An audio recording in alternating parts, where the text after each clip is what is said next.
Welcome to the University of Michigan Dentistry Podcast Series, promoting oral health care worldwide.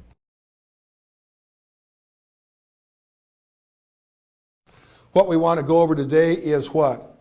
The immediate insertion appliance, okay? Gotta fire this guy back up again. So the immediate insertion complete denture. And then we have another product we call an immediate insertion or a provisional denture called a stay plate.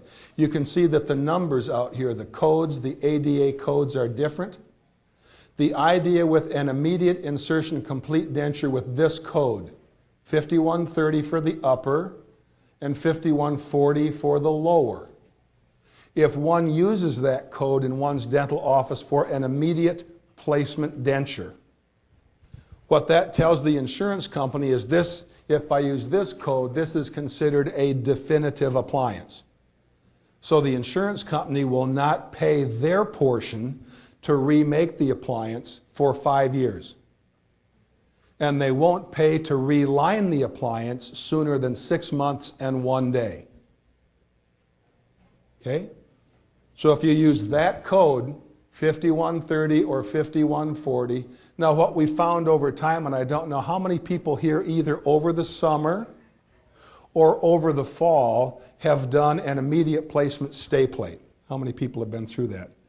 A third of you, a quarter of you. Now for many people that have done an immediate placement stay plate, what you may have found, and please share with your classmates, is many times at delivery your immediate placement stay plate fits like socks on a rooster. Can you picture Foghorn Leghorn with some socks coming up around his knees? The idea is not real well. And so the idea is you're doing the best you can, but anytime you make an immediate insertion appliance, there is no try-in for these, right? Because you're making a denture, but the patient doesn't have all their teeth out yet. Yeah? So there's no opportunity to try it in, and many times either because of poor fit or because of some aspect of the denture that the patient doesn't like the aesthetics, it's very common to want to remake that first generation appliance after there's been some healing. So what we typically do is rather than make the traditional immediate denture, we make something called a provisional complete denture or a stay plate, which is 5810, 5811, those codes. Now if that's the code you use, then what happens is some insurance companies will pay their piece of that, which you charge a lower fee for, which is why we use cheaper teeth for these. And they'll also pay for a definitive conventional denture some months later. Follow me there? It's like if you're doing operative dentistry, and sometimes if you do a really large amalgam and you're contemplating doing a crown on the tooth after you do the large amalgam, if you call that large amalgam an amalgam core, the insurance company will pay a piece of the amalgam core and then also pay a piece for the crown that goes on top of it. If you do that large amalgam and you code it and call it a large amalgam, not a core, but a large complex amalgam, and then you want to come back 4 months later and submit to do a crown on that tooth, the insurance company will not pay for the crown. Because you coded it as a definitive restoration, they say it's huge, but you coded it as a definitive restoration, so no, we're not paying for a crown because we already paid for fixing the tooth once. But you do the exact same filling, a big one, and code it as a core, and then come back and do the crown. They will pay their piece of the core and they'll pay their piece of the crown. Likewise for these, if it's coded as a stay plate, that's defined as a transitional or a provisional appliance. And then you can come back later and bill for a definitive appliance. The one caveat on this is Medicaid. Medicaid does not recognize or pay for stay plates. So for Medicaid, all dentures are created equal. And usually, unless there's extenuating circumstances, very often Medicaid does not pay for immediate insertion appliances. They do in some instances, but not all. Requires pre-approval. So what I've asked many patients to do, if they can, if the financial wherewithal is there, is pay for the immediate insertion provisional out of their own pocket. And then as far as the Medicaid paperwork is concerned, when you do the definitive denture, it's their first denture. So Medicaid never paid for the provisional, they did. And that means Medicaid will cover the definitive denture, which is more expensive. People follow the reason that I would even want to use this temporary denture code. Because for those of you that have done immediate placement dentures, it's very common that the fit of the appliance degenerates fairly quickly because of healing of the residual ridge. And many times, as much as you try to get the aesthetics dialed in, the patients are unhappy with some aspect of the aesthetics. And so when you go to do the second generation denture, you can check out the aesthetics, because for the second generation denture, you can do a wax try-in. You couldn't do that for the immediate because the teeth were still there, yeah? So the second generation denture lets you dial things in a lot closer, and I think patients are better served with that. So that's the idea with those. So basically, why would we do an immediate insertion denture? Anyway, why would we ever do a denture as opposed to trying to fix the teeth? Well, what if you say the remaining teeth are hopeless? With many patients, if they need a denture, it's pretty common today that they just don't want to go with no teeth for aesthetic or social reasons. Many, many years ago, around the Second World War or pre-World War II in the 20s, 30s, and 40s, it was not uncommon to recommend to people, if you need dentures, we're going to take all your teeth out and let you go with no teeth for 3 to 4 months to let the gums heal, and then we'll come back and make your dentures. Now, sociologically, in those days, they could get away with that a little more, but people aren't very happy to do that. The other thing is, let's say, if patients don't want to go without teeth, how much function can we expect with a lower immediate placement denture? Many times, I'm not the biggest fan of lower immediate dentures, because if you think of a maxillary immediate denture, if it's done the way we will suggest many times, you pull the posterior teeth, leave the anterior teeth intact, including the first bicuspids. You let the posterior part of the maxillary ridge heal up for 6 to 8 weeks. You take a new impression, then you take the rest of the teeth out and set things in. Cool. When the immediate denture is delivered, can you see that when the patient goes to function with it, as far as what's going to hold the denture up, because the denture's got to touch somewhere. On a maxillary denture, can you see that it can touch the entire roof of the mouth, the palate? And it can cover the back part of the gums, which has already healed.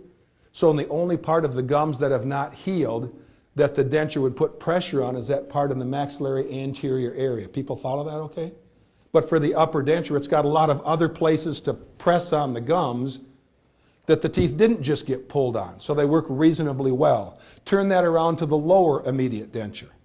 Depending on how many teeth were extracted at the time you delivered the lower immediate denture, because the lower is shaped like a horseshoe, can you see the only place it's got to rest is right where the teeth were extracted? So there's significant numbers of people that are not all that compliant with wearing their lower immediate denture. I do them all the time, but I want to really get patients' expectations decreased a little bit so that they're not expecting that they're going to leave school and eat $20 worth of jawbreakers on the way home. Okay? Scares me right down to my socks if they say that. Now the other one is, do we need a reline after an initial period of healing? It's just about always mandatory that some sort of a reline is necessary. Now the catch-22 on immediate placement transitional stay plates is the money that the insurance company pays you to do that appliance includes the making of the appliance and any and all follow-up necessary for the first 4 to 6 months. So you can reline it with TrueSoft as often as you want, but that's on your nickel. You're not going to get paid for that. People follow that okay?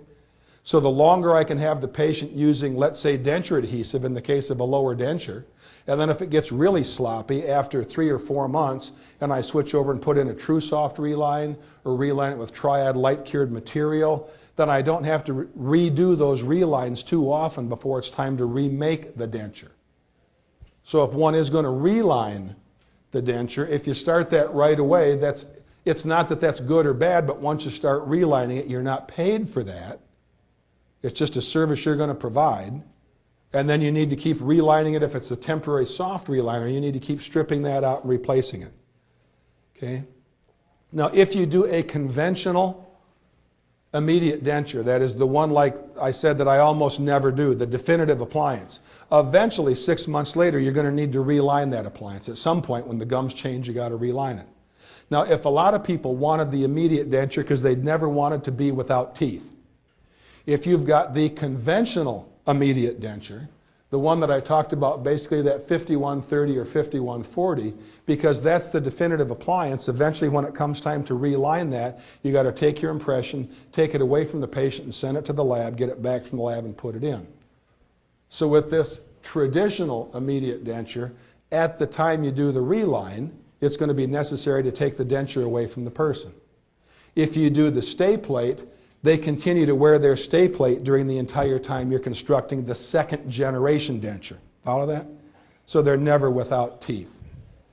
So long story short is basically I'm really a fan of doing transitional or temporary stay plates. They're not meant to last forever. They're meant to get my patient, get them through that period of time when their teeth are extracted, okay, and the gums get their initial healing. So when the gums do initial healing, okay, there have been studies that were done, basically, you know, Bergman, Carlson, a bunch of other people, that just looked, these were Scandinavian, where they looked at profiles of mandibles. So this was like a lateral ceph, and looking at the mental symphysis, the area in profile that just looks at that anterior part of the mandible, to just give you an idea that there's a tremendous amount of variability in these, but basically your first line sort of at the top is just a couple days after extraction, okay?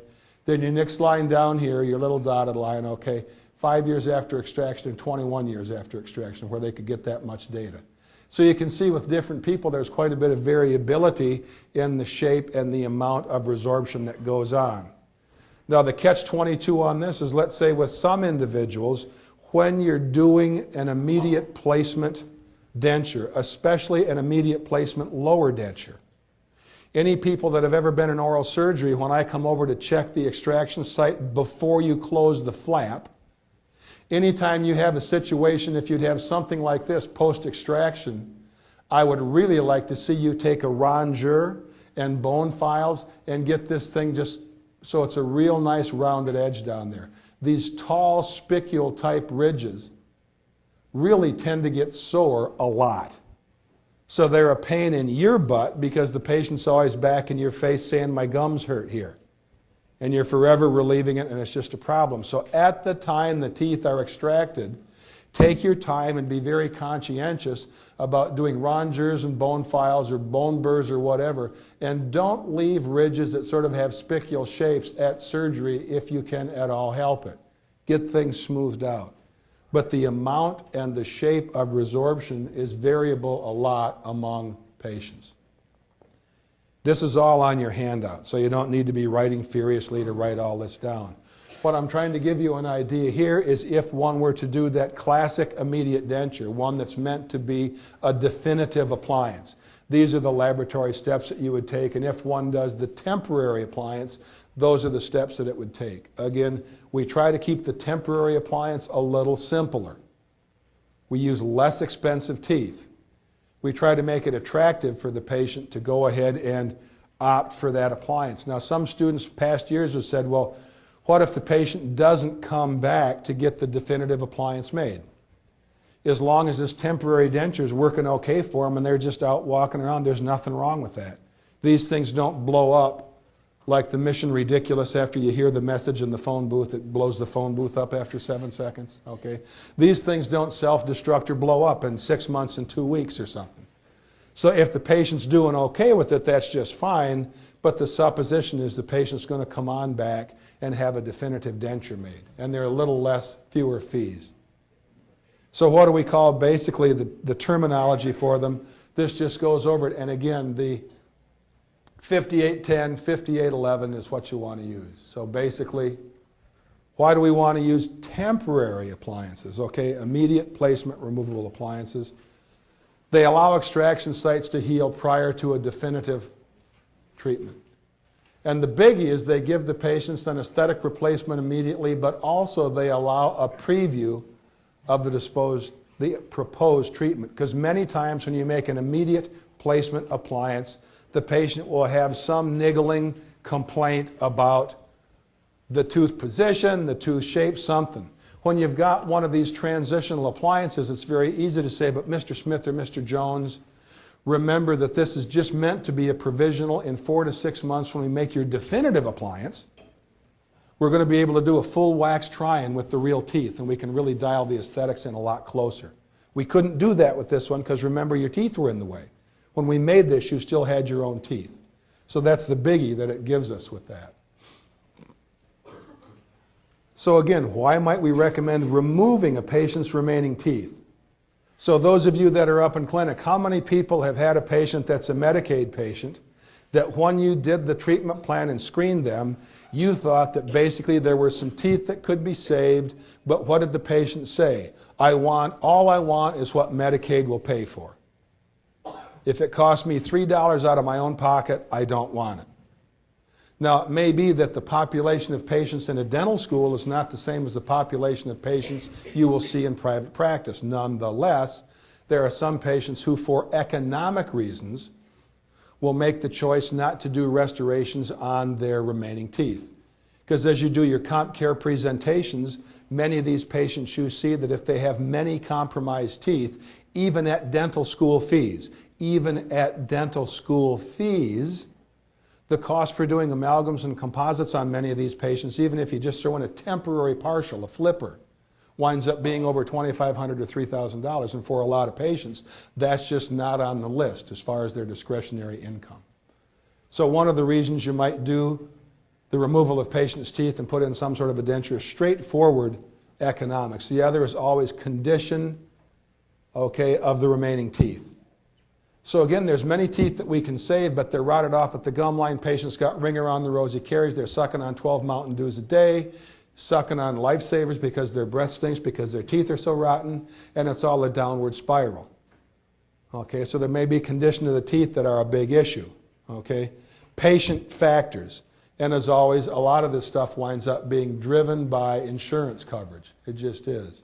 So when you're talking with patients, again, if you sort of try to do a representation of what your concept of what the patient's need is, and the patient's concept of what their need is, everybody's familiar with these little circles that either overlap or don't overlap, and they call them Venn diagrams, V-E-N-N. So many times we have the assumption that the two circles, our supposition and the patient's, have significant amounts of overlap or they're nearly coincident. But many times from the dentist point of view, what really is going on is this. The patient has this idea of what they think they want, and you have your idea of what they think they want, and they don't even touch. And that's where many times if you have a transitional appliance, it makes sure you're on the same page. So here's a patient many times that would come in and say, okay, are we going to do an immediate placement appliance? And this, I can't make this stuff up, this really happened. So when I say on there, my fiance told me I had to get my teeth fixed before the wedding. And when I get down here, what's your main question? What's your main question?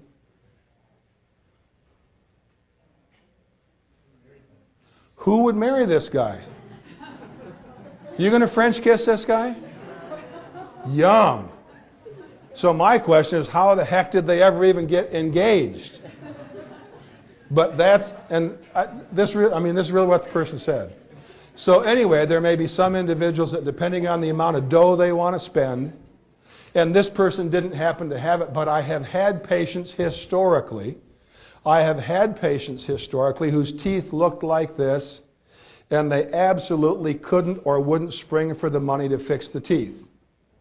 But in the parking lot, when this person came in, if I saw patients on Fridays sometimes, and the parking lot wasn't very full, okay, they had the biggest Chevy Suburban that's made, and they had a giant trailer on the back of it with 4 snowmobiles that they call machines. If you're a snowmobiler, it's like, I got 2 machines. And so they're on their way up north with their machines to do a weekend of snowmobiling in the Upper Peninsula. So for a lot of people, it's not necessarily that they do or don't have the money. It's what are certain individuals willing to spend their money on. So there's having the money, and then there's having the dental IQ or the desire or the feeling that you want to put your money towards your teeth. And many people have the dough, but they don't necessarily feel that it needs to go toward their teeth. So if you're going to do one of these immediate placement dentures, first requirement, and people that are around me know that I am just an absolute ogre when it comes to preliminary impressions. Because in the case of the immediate denture, the impression is your final master cast many times. Now for this one, I would usually presume that it would be my preference to get some of these back teeth out, maybe the molar, and maybe a second bicuspid, and maybe a second bicuspid to leave a first bicuspid to first bicuspid. The idea being that if you leave a first bicuspid, it gives you a reference for vertical dimension, so when you go to take your biting relationships, you know what the chin-nose distance needs to be. You with me there? But if you leave too many teeth, and I'll ask this to students a lot, again, if you're going to be the person delivering the immediate denture yourself up in oral surgery, and I see this periodically, and students bring me casts, and they've got like 12 teeth on the top and 12 teeth on the bottom, and they're almost rotted through at the gum line, so the second you put a forceps on them and try to tweak them, you know where that's going. They're going to break off level with the gum or a millimeter below the gum, yeah? We all there? And I appreciate you people are reasonably skilled. Do you think, because you know by the time you get checked out in oral surgery, you're not okay to give the patient anesthetic until what, about 9:30? If oral surgery starts at 9 o'clock? So when they're numb and you really start to lay a flap, it's now about 10 o'clock? So I don't think you guys are good enough between 10 and noon to get 26 teeth out and deliver 2 dentures and make sure the gums are nice. I think a resident has a hard time doing that. So sometimes by taking more posterior teeth out, you're trying to leave yourself less work to do the day the denture has to go in, if you're the one pulling the teeth. Get it? And so some of these, just from a practical point of view, is get rid of some of the posterior teeth. With more posterior teeth gone, it also gives you a better opportunity to get a nice impression in this area. But the main takeaway message here is, if you're doing an immediate placement denture, your alginate impression is your master cast. It's got to be a good one. It's got to get nice peripheral rolls. It's got to get nice tuberosity areas back by the ham-inner notches. And so of the handout that you've got, you look in your books, in your textbook, it gives you, and we give you references for pages that show an edentulous arch and points out the different anatomy that it's got. And the reason that we want you to know the different anatomy and why it's important is very often you'll walk up to your faculty and what do you say? Gee, do you think my alginate impression's okay? What's my question back to you? Do you think it's okay? Do you know your anatomy? Do you know what structures you're trying to capture in the impression? If you don't, leave clinic, send your patient home, figure out what the hell you were supposed to know before you showed up today, have them back in and take an alginate so you can make some determination on, do you have the required anatomy? I'm always more than happy if a person says, gee, Dr. Shotwell, I've tried this 3 times and I'm really having a hard time getting this tuberosity area. Or I'm always getting a void or a bubble up here in the anterior region so I don't get the depth of vestibule very good up there. Could you help me get that? Because I've tried twice, my patient's sort of gagging and I'm having a hard time with that. No problem. It's not about whether you ask a question or not, is does the question you ask seem to be at least reasonably informed, like you had some idea what you were trying to get, you're just having trouble getting it. As opposed to, well, I'm here, what you doing today? Well, I'm sort of, I'm doing it. It's sort of like, God, that just irritates me to no end. For how much you're paying to be here, it's like, God, the more prepared you are for clinic, the more you're going to get out of it, okay? Same with the lower. Now, what I see people with lower impressions coming up short on all the time is the lateral throat form area. And there are ways to get that, and then when you pour the impression up, what I see most commonly back in the lab is there's this mesa of stone in the tongue space that comes up about even with the top of the retromolar pads. So you sort of have this information down here, but it's never possible to access it because there's all this stone in the tongue space that goes halfway to the ceiling of the lab. So whoever teaches you or doesn't teach you how to physically pour models when you're sophomores, it's not getting through, however that happens. And so talk to your faculty about getting some help with pouring models if you need to. But the model needs to be good. So there's the famous tongue space, and there's a way to clear that out as poured so that you can have nice access to that.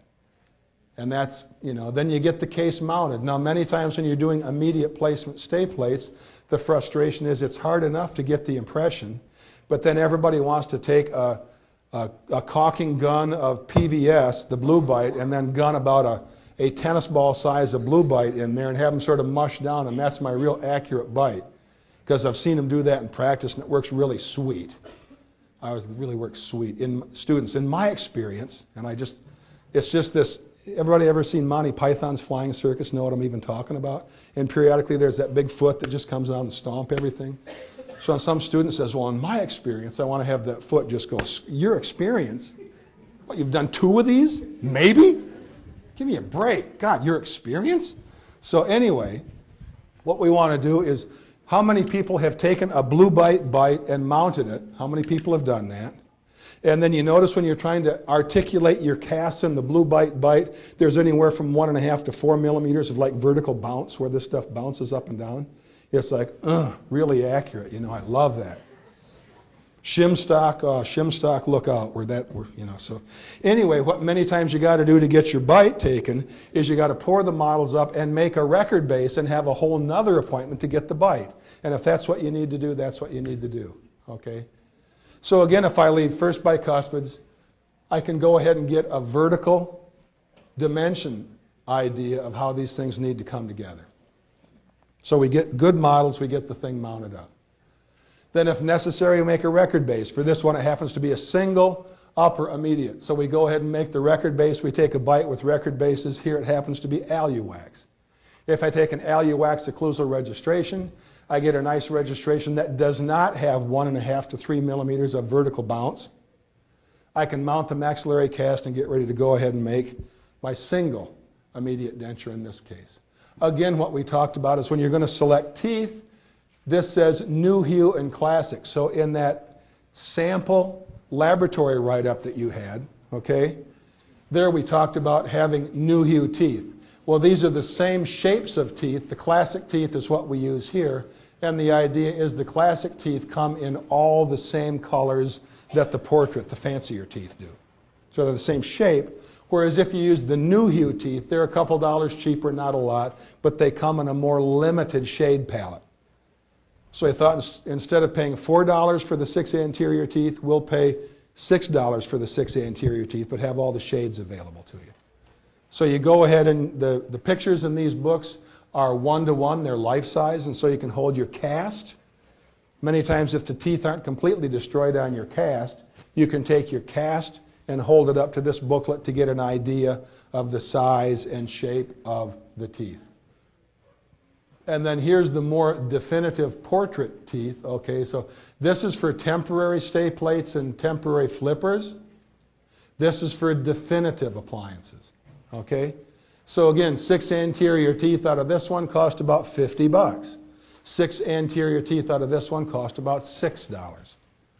So we're just trying to cut our costs. Okay, and here are some of the basic pictures, a close-up of the pictures, and you look at these little numbers that are written over to the left-hand side of the teeth, and I'm not going to read this to you, but there's a lot of information given there, and when in doubt, what all these numbers mean are explained in that little booklet. So if you're real bored some night, after the Super Bowl or whatever, and you literally take that little booklet and don't just look at the pictures of the teeth, read the text. There's not much of it. I mean, it's an easy read. It's easier than a comic book. Read the text that's at the back of it, and that will explain to you how to use the front half of the book. And you people are bright. I know that. I mean, if you spend 12 minutes reading this booklet at the back, you're going to be totally wrapped tight as can be on picking teeth out. It's not a hard thing to do, but just look at that mold guide.